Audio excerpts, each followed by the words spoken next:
లోకి వచ్చిన వెంటనే ప్రజల యొక్క దృష్టిని మరల్చే విధంగా దాడులు, భయపెట్టేటటువంటి ప్రయత్నం, మీడియా వ్యవస్థలు ఎవరన్నా మాట్లాడితే భయపెట్టేటటువంటి ప్రయత్నం, మీడియా వ్యవస్థల్లో మాట్లాడినటువంటి వారి మీద కేసులు పెట్టేటటువంటి ప్రయత్నం, ఏ ఛానల్స్ అయితే వాటిని ప్రసారం చేస్తాయో వాటిని ఆపివేసేటటువంటి ప్రయత్నం.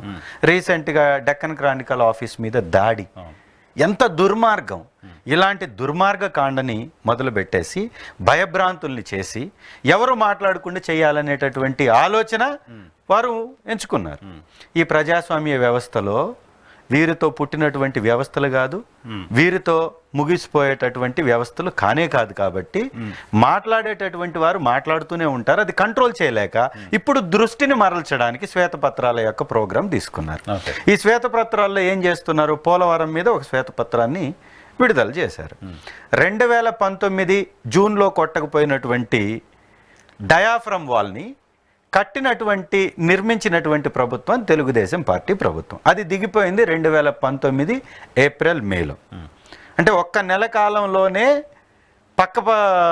వేరే ప్రభుత్వం వచ్చేసి దాన్ని నిర్మించేసేయాలి, అడ్డుకట్ట వేయాలి, ఆ తుఫానులో లేకపోతే ఆ వరదలను మాత్రం ఆపవాలి.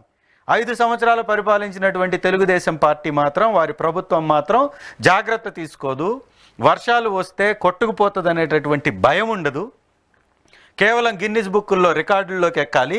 అత్యధికమైనటువంటి క్వాంటిటీలో అక్కడ నిర్మాణాలు చేపట్టాలి. ఆర్సీసీ కాంక్రీట్ వర్క్ చేపట్టాలి. పెద్ద ఎత్తున కాంక్రీట్ వర్క్ జరిగితే పెద్ద ఎత్తున డబ్బు సంపాదించుకునేటటువంటి వెసులుబాటు ఆ కాంట్రాక్టర్లకు ఉంటుంది. కాబట్టి ఆ పని చేయాలి తప్ప, ఆ పనే చేశారు తప్ప వాళ్ళు అందుకు అనుకూలంగా. మిగిలినటువంటి జాగ్రత్తలు ఎక్కడా పాటించకుండా పోలవరానికి తిలోదకాలు వదిలివేశారు. అంత పెద్ద తప్పు చేసి అదే తప్పుని మళ్ళీ పక్క ప్రభుత్వం మీద, తర్వాత వచ్చినటువంటి ప్రభుత్వం మీద నెట్టివేసే దానిలో భాగంగా ఇప్పుడు ఒక శ్వేతపత్రం.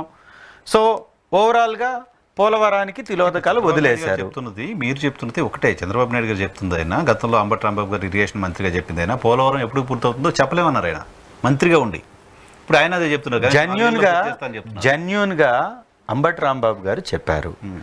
అంబటి రాంబాబు గారు చెప్పిన తర్వాత ట్రోల్ చేసినటువంటి తెలుగుదేశం పార్టీ ఎలక్షన్ క్యాంపెయిన్లో తెలుగుదేశం పార్టీ, అలాగే పవన్ కళ్యాణ్ గారు, అలాగే బీజేపీ పార్టీ, వీరి ముగ్గురు కలిసినటువంటి కూటమి తరఫున కూడా మన ఒక మీటింగ్లో అమిత్ షా గారు కూటమి ప్రభుత్వానికి, ఎన్డీఏ ప్రభుత్వానికి కేంద్రంలో, రాష్ట్రంలో మీరు అధికారం ఇచ్చినట్లయితే 2 సంవత్సరాల్లో పోలవరం కంప్లీట్ చేస్తానని సభలో చెప్పారు.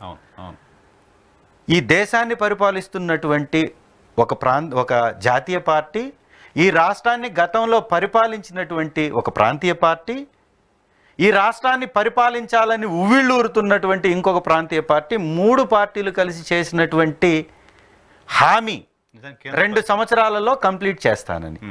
ఈ హామీ ఇవ్వక ముందు ఇవన్నీ చూడాలి కదా. ఇచ్చిన తర్వాత, అధికారంలోకి వచ్చిన తర్వాత గత ప్రభుత్వాలను విమర్శించి ఆ విమర్శల్లోనే మీరు సమయాన్ని గడిపివేయాలనుకోవడంలోనే మీ యొక్క ఆలోచన విధానం బయటపడుతుంది అంటున్నాం. అదే మీరు చేస్తున్నటువంటి తప్పుడు విధానం ఉంటుంది. దీనిలో భాగంగానే ఇవాళ జగన్మోహన్ రెడ్డి గారి మీద కొత్తగా కేసు పెట్టేటటువంటి ప్రయత్నం. రఘురామకృష్ణంరాజు గారికి ఇచ్చినటువంటి మెడికల్ సర్టిఫికేట్స్లో ఎలాంటి దాడి జరగలేదని ఉంది. అలా దాడి జరగలేదని సర్టిఫికేట్ ఇచ్చిన మెడికల్ సూపరింటెండెంట్ ప్రభావతి గారి పైన కూడా కేసు పెట్టారు. సార్, కేసులు ఎవరైనా ఎవరి మీదైనా పెట్టొచ్చు. ఇవాళ మీ చేతిలో అధికారం ఉంది, అధికారంలో ఉన్నటువంటి వ్యవస్థలు మీ చేతిలో ఉన్నాయి. వ్యవస్థల్ని మీ జేబు సంస్థలుగా మార్చేసుకొని మీరు ఏమైనా మాట్లాడతారు. మీరు మాట్లాడింది నిజం ఎందుకు అవుతుంది? ఆయన కాళ్ళకు దెబ్బలు కనపడలే, అప్పుడు కాళ్ళన్నీ వాచిపోయి కందిపోయి కాళ్ళని చూపిస్తూ వెళ్ళారు ఆయన. సార్, ఆయన ఒక సామాన్యమైన ఒక కార్యకర్త కాదు, ఆయన ఒక ఎంపీ. వారు సీనియర్ ఎంపీ. గతంలో కూడా వారికి పనిచేసినటువంటి అనుభవం ఉంది. రాజకీయాల్లో సుదీర్ఘ అనుభవం ఉన్నటువంటి వ్యక్తి రఘురామకృష్ణంరాజు గారు. సో అలాంటి వ్యక్తి ఆ రోజుకి ఈ రోజుకి స్టేట్మెంట్ మార్చడంలోనే వారి విధానం ఏంటో తెలియపోతుంది. ఇవాళ వైఎస్ఆర్ కాంగ్రెస్ పార్టీ ప్రభుత్వాన్ని విమర్శిస్తున్నారు. ఎందుకు విమర్శిస్తున్నారు? కారణం ఏంటి? వారు వైఎస్ఆర్ కాంగ్రెస్ పార్టీ పార్టీలో టికెట్ దక్కించుకున్నప్పుడు ఎందుకు అప్పుడు విమర్శలు చేయలేదు? సో వారికి ఉన్నటువంటి విభేదాలు, పార్టీపై ఉన్నటువంటి వ్యతిరేక భావంతో చేసేటటువంటి ఆ కామెంట్సే తప్ప ఇవి ఇంకోటి కానే కాదు. కొట్టించాల్సినటువంటి పొలిటికల్ మోటివేటెడ్ కొట్టించాల్సినటువంటి అవసరం మా పార్టీకి మా ప్రభుత్వానికి అప్పుడు లేదు, ఇప్పుడు అబద్ధం చెప్పాల్సినటువంటి అవసరము లేదు.